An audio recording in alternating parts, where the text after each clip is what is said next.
So thank you for tuning in to Watch Mike Hike. I am Mike, and today I'm not doing so much of a gear review, but a gear comparison between two great tents from MSR.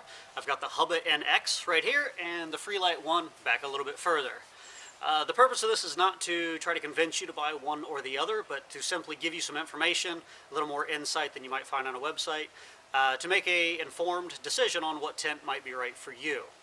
So looking at the two tents, might not see a whole lot of difference, a little bit of different fabric and in different places, more mesh maybe. So I wanted to give you a little more detailed look at what's different between the two. So a little bit of backstory on the Hubba. The Hubba's been around since, I believe, 2004, and it was a game-changing tent because they were one of the first companies to use that little hub where multiple poles come together, and they could really do a lot with the livable space inside of a tent and still keep the weight of the tent down. It was a great selling tent for a long time, and it's gone over a couple different modifications, and they made variations of the tent, like the carbon reflex, which saved a lot of weight, but it's a non-freestanding tent, meaning it has to be staked out so that it can stand up. The Hubba is a freestanding tent, and people still wanted a freestanding Hubba, but one that was a little bit lighter, which is where the Freelite comes in. It is a freestanding, lighter version of the Hubba, essentially. So what are the differences between them? We're going to dive into that, into details, but let's break down a little bit of the main differences between the two tents. The Hubba NX, I'll just refer to it as the Hubba, probably for the rest of the video, retails for about $350 or $349.95, and the Freelite is $370, $20 more. So what do you get for that $20? A little bit difference in weight. If you look at MSR's website, they have the minimum weight for the Hubba, and minimum weight's going to include the tent body, the Rainfly, and the poles. It does not include the stuff sacks or the stakes. So they label it as 2 pounds and 7 ounces. Putting it on my scale, I got 2 pounds and 6 ounces. The Freelite, they label it as being 1 pound and 15 ounces as the minimum weight. And I actually, on my scale, it's 2 pound and 1 ounce. So what's the difference between the two? 5 ounces. So where do they come up with that, that weight savings of 5 ounces? So first with the Rainfly. On the Hubba, they use a 20, I'm going to refer to it as D, but it's denier or denier, depending, who knows. Anyway, 20D. They use a 20D fabric on the Rainfly for the Hubba, and they use a 15D fabric on the Rainfly. At the end of the video, I'll actually put up the weights of what individual piece of the tent weighs, just in case you're interested. The mesh on the Hubba is a 15D mesh. It's a 10D mesh on the Freelite. The floor on this, on the Hubba, is a 30D. It's a 15D on the Freelite. Inside of the tent, the floors, they're both 30 inches wide. The Hubba is 85 inches long, the Freelite is 86 inches long, so you get an extra inch there.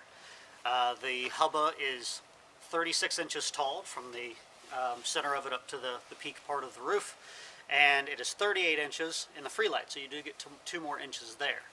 So one of the things that I noticed is the livable volume of the tent. So it's not so much the floor space, but it's actually that volume inside of the tent, the room that you really have to move around in there.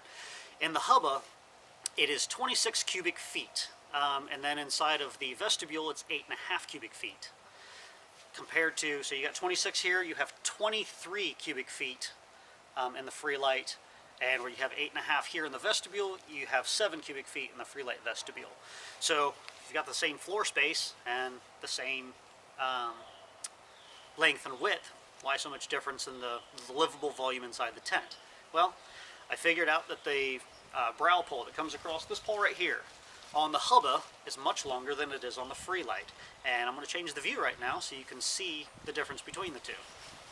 Here we are looking at the head end of the Hubba, and this pole as it comes across is 33.5 inches, giving you tons of headroom up here. The walls on this are almost vertical. They slant in here just a little bit, as you might be able to see, but you've got a lot of room up here. Let's check out the Freelite. So you're looking from the foot end of the Freelite 1, and this cross pole here is 20.5 inches wide compared to the 33.5 inches on the Hubba. And you can definitely see that it's a lot narrower up top here, and then it just kind of tapers out towards the floor. And let's check out some other differences. So then you've got the door opening. On the Hubba, It's still attached on the left side over here, which gives you more of an opening towards the right, which more or less lends your head to going off onto the right-hand side, if you care. You can still go off to the left here. The tent's symmetrical as the poles are the same all the way across. This is the pole configuration. You've got the two pieces that come down, and it's the same on both ends. And with the Freelite 1, the door is attached here on the right-hand side, and your head is going to go to the left, as your tent configuration is a little bit different. You've got your Y down here at this end with your hub, and then as you come over, you have a single pole coming down here to the foot end. So you don't have enough, or you do have enough, just not as much headroom down at this end as you do the other due to the pole configuration. So like I said, the Hubba has the Y pole at both ends, and you've got the single pole coming down here, which does make this tent freestanding. But if you'll notice, if you take the lines off, maybe, off of that, the tent is freestanding, but you definitely don't get the taut structure that you do when it's staked out. It does become a little bit floppy. Something else that I've noticed is that if you don't have this end staked out, that the Rainfly does not have anything to attach to at this end. It needs a little attachment point to connect to the end of the pole right here, just to hold the Rainfly in place. But if you've got it staked out, that's right where the Rainfly attaches to, and I will show you that here shortly. And so I'm laying inside of the Hubba, looking up at the ceiling. You've got this mesh panel up here, and you have a guy out point at each of the four corners of this piece of fabric here. So you could either put a string around between them, or hang one of the little attic pieces up there to give you a shelf to put stuff on up here. And you have one pocket down here at kind of what I would generally use as the foot end of it. There are no pockets down here at this end, just your warning label. And laying inside the Freelite, well, I have a much better view of the trees above me. But I do have three guy out points here. You know, hang your headlamp, your lantern, or just tie a string between it so you can hang socks up there. This does have one of the most convenient pocket locations right at your head, so you can just reach back and grab your headlamp, your book, or whatever you might have in there. But it is a nice pocket location, but that is the only one in here. Alright, so let's check out both tents with the Rainflies on them, starting here with the Hubba. You do have guy out points here on this corner, the top corner, and both ends on the Hubba. And to answer somebody's question, yes, the weights that I gave did include these. They don't really weigh much. So you've got a nice taut pitch in the Rainfly with both tents, giving you a lot of wind resistance and let the water shed right off of them. So one of the main differences is where the Rainfly actually unzips from. On the Hubba, it unzips from down here. It's at what I call the head end. Got pieces of Velcro here just to keep it secured. And all the way up, and then you can secure it here with these easy plastic clips, which gives you easy access to get in and out of the tent. And as you're laying down, it makes it so you really just have to reach here instead of all the way out to the point here to unzip that. And this will just kind of drop down out of your way here so you can get in and out of the tent without any problem. You've still got plenty of storage over here in your vestibule, even as you get in and out. Great thing about these tents is the drip-free entry. As this pole sticks out far enough, even as the rain's coming down here, it's not hitting inside of your tent. Something you should look for in every tent that you get. You do have another guy out point here. If it is really windy, you can guy that out just to give your vestibule a little bit more structure and wind resistance. So I do like this part of the entry. As you're laying down here, you can just reach across and pull it up. You're not having to reach way out over your shoes and gear or whatever else you've got there.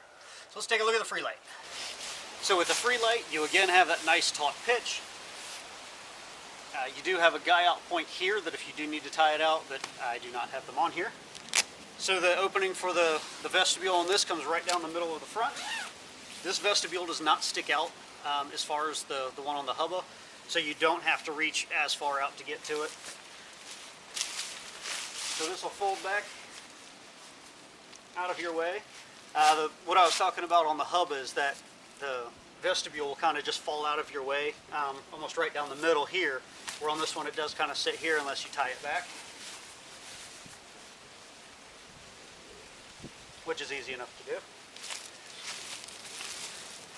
And then you have easy enough entry into your tent. But again, I can just reach right out here. It's not as far out as the Hubba is, so it's not as much of a big deal.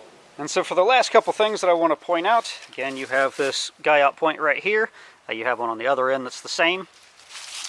And with the Hubba, you have all 4 of your corners are attached with these same metal pieces that just pop underneath the end of your poles. And the Hubba has a vent in the back, so to give you a little more ventilation, you just have mesh up underneath this, or you can pop this little thing off and Velcro it shut if you don't need the ventilation. You also have the extra guy out point here that you could use to just give yourself a little more stability and some heavy wind. And just a guy out point down here at the bottom. I would actually recommend putting a little bit of a line on there just to give you a little pull out to the outside.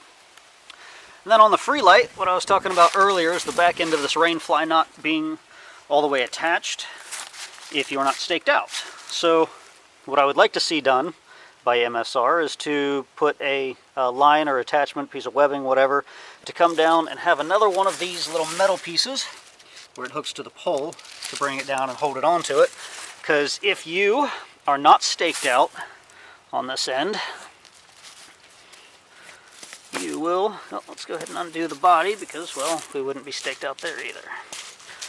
This is about how your tent would look there. You just have a really floppy tent and Rainfly, and, well, that's just kind of how it would hang because it's not attached anywhere on this foot end. So they definitely, in my opinion, need to make an attachment point there so it's at least hooked up if you don't have that ability to stake it out, depending on what you're set up on. Alright, so that's what the end of it looks like once it's all staked back out and everything, but again, I think it does need an attachment point there. You do not have a vent on the back side of the Freelite. You do have a nice guy line coming out to open this up to give you some space and some ventilation up here between the Rainfly and the body. Take a quick last minute look around. So I hope you found this video informative and that you can now make a better decision on which one you might choose, which would be better for you, the Msr Hubba NX or the Freelite 1. So, thank you again for watching Watch Mike Hike, and if you like what you see, please subscribe about right, let's say here. If I get more subscribers, maybe I can bring you more new items. I do have some new stuff coming out for spring of 2017. Packs, tents, water filters, all sorts of new stuff. So please stay tuned and please subscribe. If you stay tuned, I will include the weights of each individual item, being the Rainfly, the poles, and the tent body if you're interested. But if not, well, just click off now. But please subscribe, and I will see you on the trail. Happy trails. Bye.